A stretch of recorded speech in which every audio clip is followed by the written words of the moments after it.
Good morning and Happy New Year on this Sunday, January 9th, as the days slowly grow longer. We are so glad that you have joined us today. I'm Martha Sinkula, and I'll be your service leader. Welcome to the Umpqua Unitarian Universalist congregation. I especially welcome those of you who are watching our channel for the very first time. Thank you for joining us. And as we all know, the church has been closed to protect our congregation against that horrible COVID. We all have a need and are anxious to see each other as beloved community again. And to that end, the church will be having another get-together today, December 9th, from 1 to 4. One must be fully vaccinated and masked to attend, and must follow the sign-in protocol. Having your vaccination card copied on file in the office is requested. The board is currently discussing when it will be safe for us to reopen for in-person services. Our speaker today is Reverend Dennis Reynolds, who is currently serving the UU Church of Eugene as a minister of social and environmental justice. Our post-service discussion will not be held as Reverend Dennis will be out of town.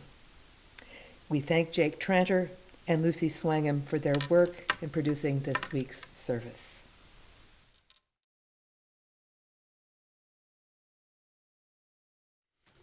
We begin this morning with the lighting of our chalice with gratitude to Peter Samache for his words. May this flame we light remind us that every one of us can bring the light of love to the world. May this clear flame be a symbol that every heart can burn bright with joy, peace, and harmony. May the wisdom of ages speak to us through this flame and stay in us. Every one of us can be a blessing to the world.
Gathered in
invite you now to join me in a simple movement meditation. It's something we've done here before, and like many other practices, is worth doing, I believe, repeatedly. So remember, if you do, we begin with hands open to receive whatever might come to us. And as we breathe in, we bring what comes to our heart and we hold it for a moment. And when the time comes to let it go, we let it go as we exhale, so that our hands may be open to receive again. So it's in on an in breath, hold, and letting go. In, hold, and let go.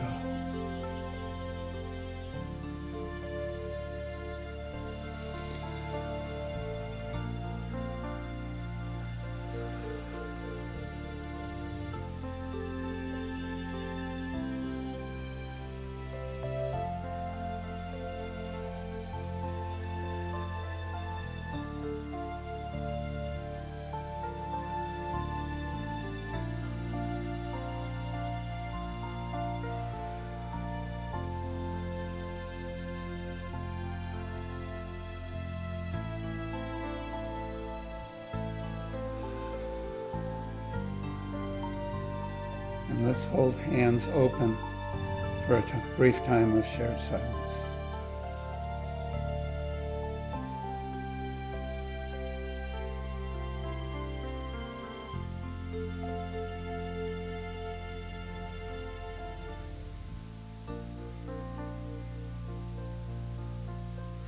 One last big cleansing breath in and out.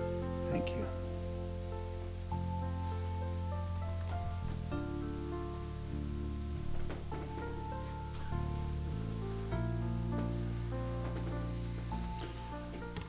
I've asked Martha to share a reading this morning that is, as I tend to do some, from a song lyric.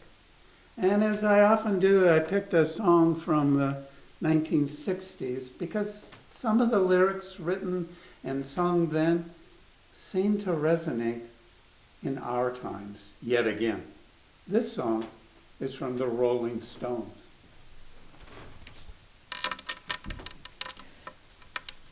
The song is called You Can't Always Get What You Want, 1960. Remember it well. You can't always get what you want.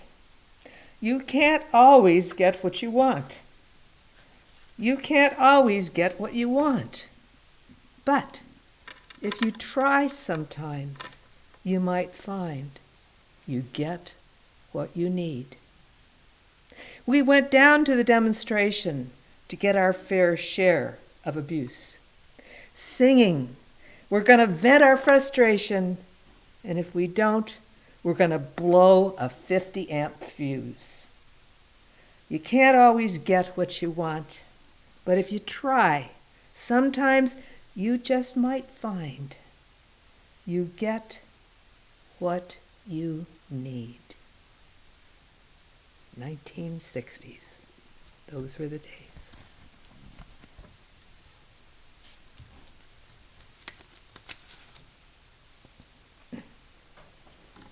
I'd like to tell you a little something about our speaker today. Reverend Dennis Reynolds came to the ministry after a 30-year career as a preschool teacher and administrator at the University of Oregon. He has since retired to Eugene, and after serving churches in Oregon, Washington State, and as a hospital chaplain. He has been an activist, both locally and globally. He believes the most powerful sermons are often those written with a religious text in one hand and a current news source in the other. He enjoys lifelong learning and the practice of crafting sermons. Our congregation enjoys his wisdom and his wit and his ability to share his authentic self with us. Dennis? Thank you, Martha. Last year, at this time, all of us were reeling for the TV images we'd seen from the U.S. Capitol in D.C. 1 year ago this week. We saw images of incredible hubris and posturing and violence as some vented their frustration. In the days after that event, nearly all Americans were appalled by what they had seen. In the months that have followed, the views of some have shifted to downplaying the event, with some even describing the illegal actions taken that day as patriotism. That new beginning was certainly not what we had wanted for 2021. We had hoped that a new year and a new president might help us to move away from the increased divisiveness that had swept our nation. We had hoped back then that the new vaccines developed by the former administration's Operation Warp Speed would help us see the winding down of the pandemic that has caused so many deaths and has damaged for all of us our confidence in the future. It seems none of us got what we wanted. Each new year offers to us with its images of old guys heading out the door as young, innocent infants take their place, the image of a time of new beginnings, of renewal. We think a fresh new year will be different than what preceded it. That is all too seldom the case. 1 year rolls into the other. In January, 1, 2, and 3 are not very much different from late December. Yet each and every year we hope that this new year, this time, will get a fresh start. Last year, that was clearly not the case. 7 years ago, I began the new year with an illness. I had no pandemic virus. It was just, I thought at the time, a very stubborn respiratory infection complicated by my asthma. I had welcomed the new year, as I have often done, at Seebeck Conference Center on the Hood Canal, a beautiful narrow arm of the Puget Sound. We had been there for Winter Elliott, an annual New Year's gathering for 100 or so Unitarian Universalists from across the region. We had enjoyed some awesome days of learning, of ritual, of connected community, and just plain fun. While there, I apparently picked up a bug. The illness that I came down with a few days later persisted. I rallied for a bit to join my wife Suzanne and my son Nick for a special dinner on January 7th to celebrate her birthday. By dessert, I knew that going out for dinner had not been a wise choice. In the days that followed, I felt worse and worse. I reached out via phone to my doctor, who prescribed a course of steroids to control my asthma. After I got those meds on board, I did feel better for a couple of days. But that improvement was temporary, and I later realized that I only felt better because of the relief the steroids had offered. Actually, I was getting much sicker. Finally, after a sleepless night with sharp pain in the right side of my chest, I somewhat reluctantly, let go of my stubborn belief that my strong immune system would win this battle, and made an appointment for the next morning for the doctor. I was only in his examining room for a brief few minutes. He listened to my heart and lungs, and then he turned to Suzanne and he said, "Do you know where the emergency room is at the hospital? I'd like you to take him there, because you could get there much more quickly than would be the case if we called for an ambulance to come here first and then take him there. I'll call and let them know you're coming. Whew. Well, I was soon there, quickly examined and admitted, and started on intravenous antibiotics, and before long, despite my protestations, given a breathing mask. So began my January journey through the medical system. My itinerary ended up including intubation and sedation and a life flight via helicopter from the small Whidbey Island Community Hospital to a larger hospital's intensive care unit. 4 days later, I awoke in a room filled with white light and white-clad staff who soon updated me on what had transpired. I was on oxygen and an IV and had a drain tube coming out of my right side. Suzanne and my son Nick, who had been spending a very different than planned school holiday with us, arrived. It seems my infection had become pneumonia and had then expanded to become a plural infection called an empyema. The infection had become septic, and I had suffered acute respiratory failure and body wasting, losing 26 pounds in 8 days. Yet I was, thanks to dedicated and skilled medical staff and access to incredible medical technologies, I was on the mend. It took many more weeks at home of healing and rehab to fully recover. I think about all this as the shadow of the pandemic continues to fall over all of us. The cycles of variant after variant can be scary. What I feel most strongly, though, is not fear that some similar health crisis might happen again, but rather deep gratitude for simply being here and faith in life. My trust in medical professionals was deepened by my experience. They are indeed heroes. I learned that difficult time, not for the first time, nor probably for the last time, that sometimes the wisest thing I can do is to let go. Let go of some of my beliefs in my own capacity. You can do it yourself. You can heal yourself, Dennis, was not the wisest self-talk I could have offered myself. The simple fact is, I got so very sick because I held on tenaciously to the fact that I could take care of myself. Now, the belief was not without some merit. As Martha noted, I spent 30 years in early education and was exposed over the years to nearly every bug that came down the road. And all that had helped me build a very strong immune system.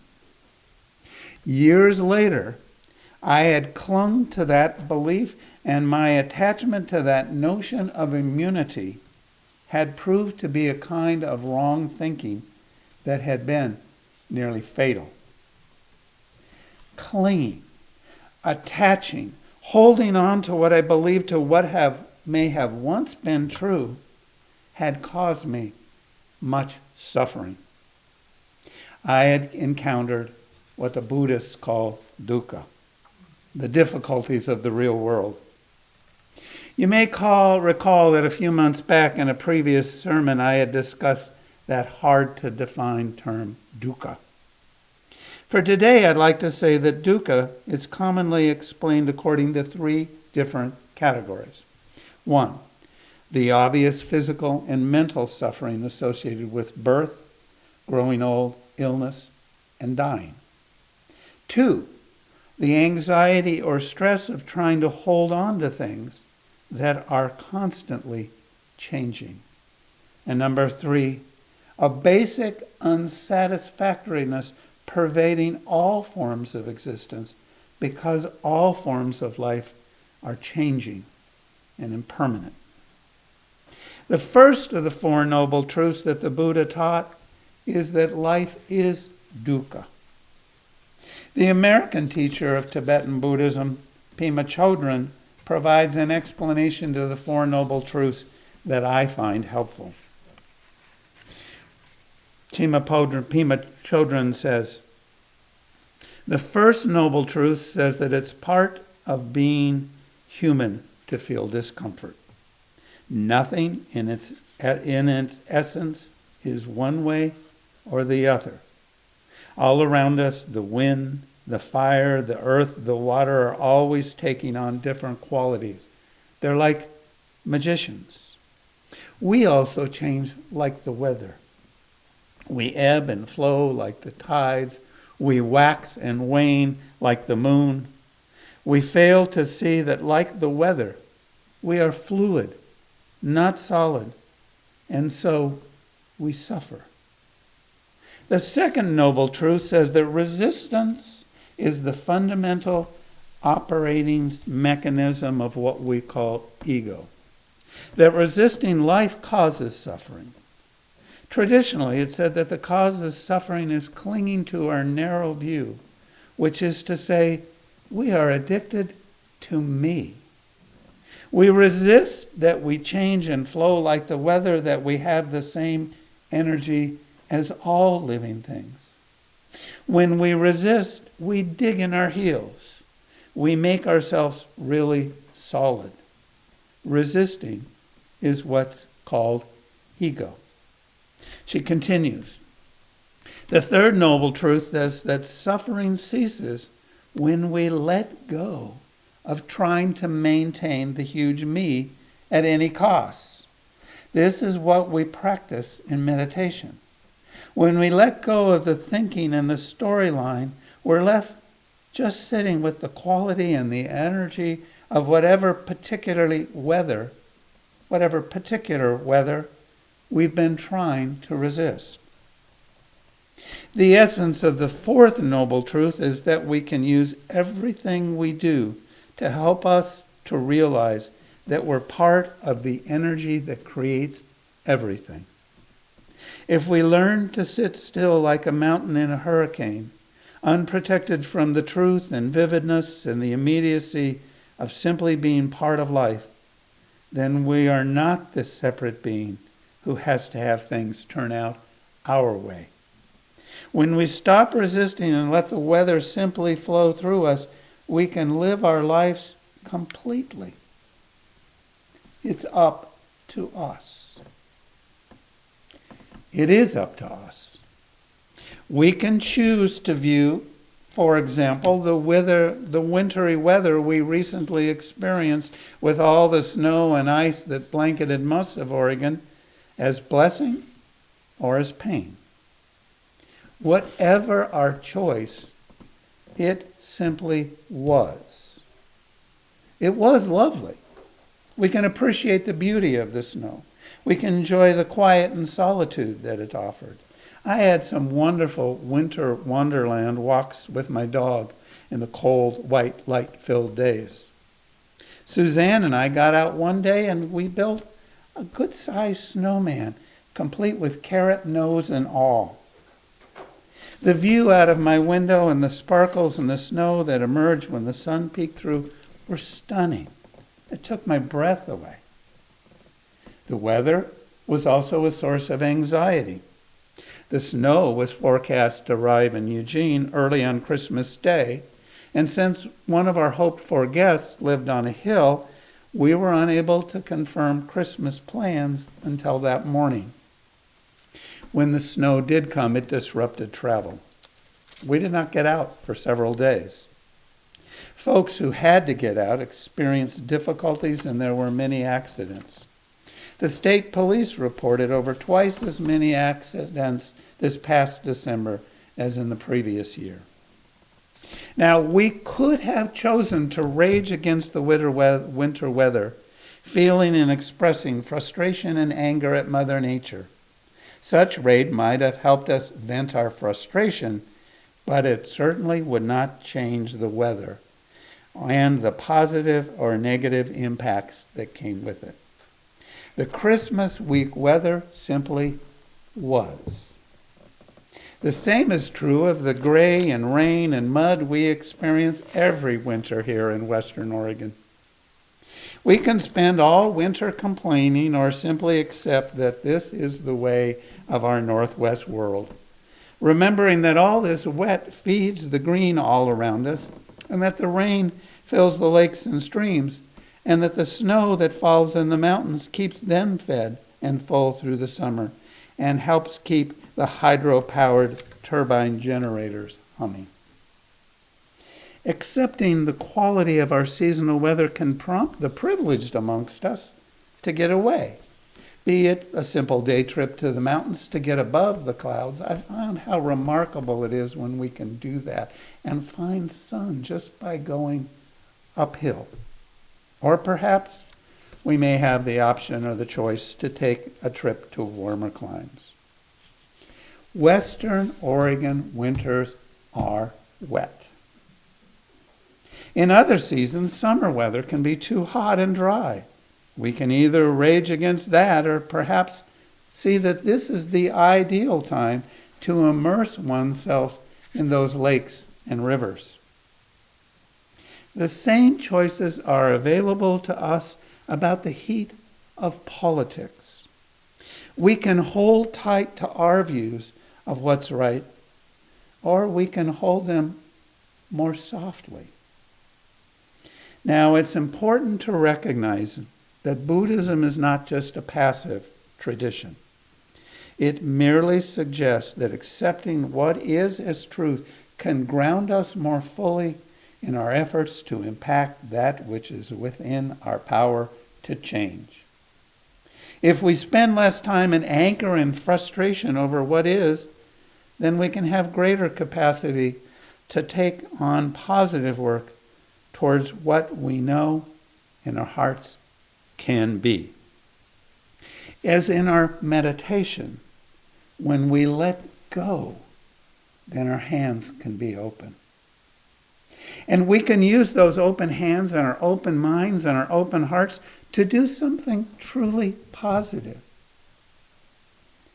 After radical acceptance, the next primary teaching of Buddhism is to recognize the truth of compassion born from connection.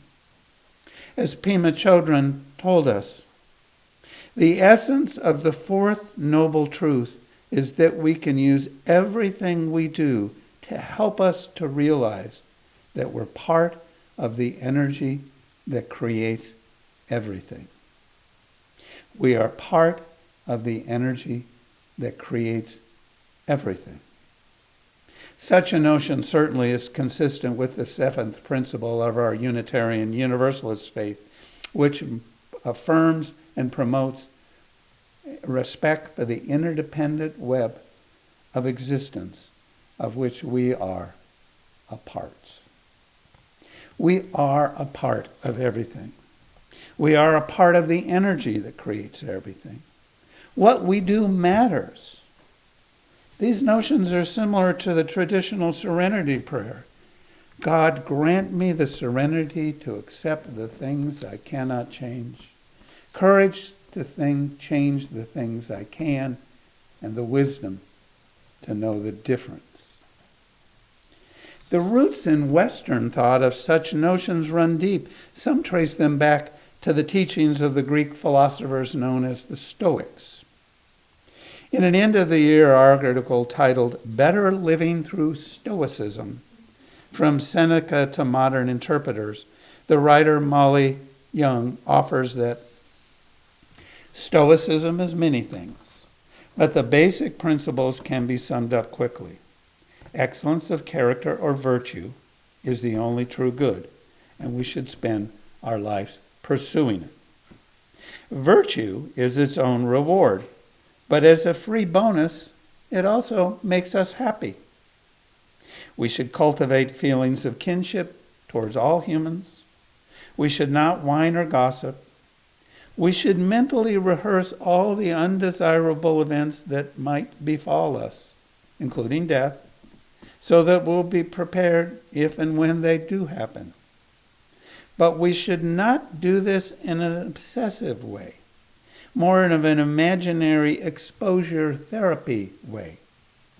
We should make a distinction between what we can and what we cannot control, and quit worrying about things in the second category.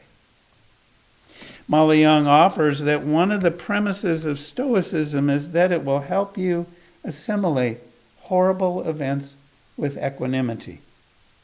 The proper way to respond to catastrophe, the Stoics will tell you, is to perceive it as a training opportunity. Or as Seneca put it, disaster is virtue's opportunity. An opportunity, Seneca called it long ago. In our contemporary language, we might describe difficult times as offering us another friggin' growth opportunity. And Molly Young reminds us, too, that all of the above is easier said than done. But what isn't? Finding and maintaining a spirit of equanimity and acceptance and true compassion is not easy.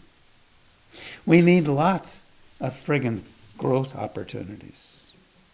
The Buddhists tell us we need lots and lots of practice. But we can loosen our grip and accept what is.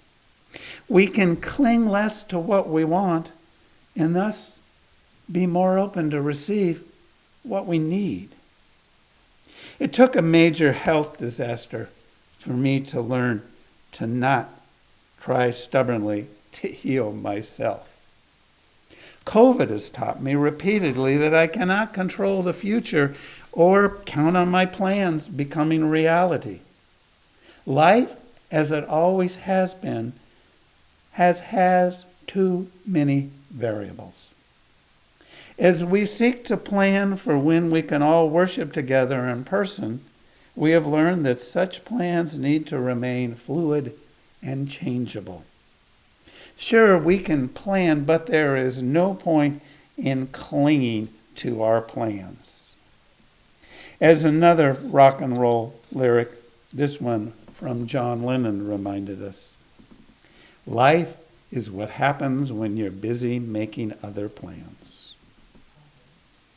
I'd like to close with the words from our final hymn, Be a Lamp Unto Yourself. It's adapted from the Buddha's last teachings. Be ye lamps unto yourself. Be your own confidence. Hold to the truth in yourself as the only lamp. May we hold such truth softly, and may our light shine. May it be so. Be lamps unto yourselves. Be your own confidence. Hold to the truth within yourselves, as to the only Lamb.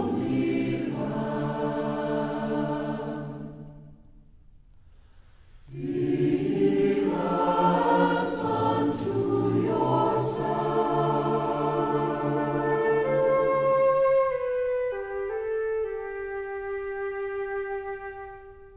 Be your own confidence.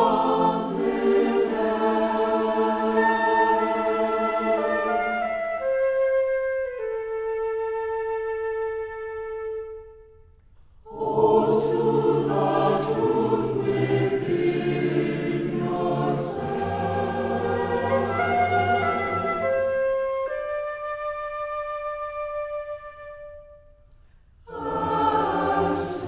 Lamb. Our closing words of benediction are from the Reverend Kenneth Patton. We are all things, all persons. Full and famished, good and bewildered, Sly and honest, frightened and courageous, killer and slain.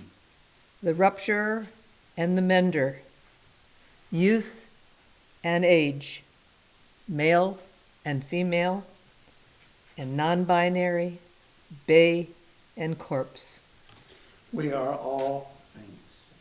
tree and flower, moss and grass, mammal and reptile, bird and insect. The creature that is life is separated from nothing that lives. Shalom, salam, amen, and blessed be.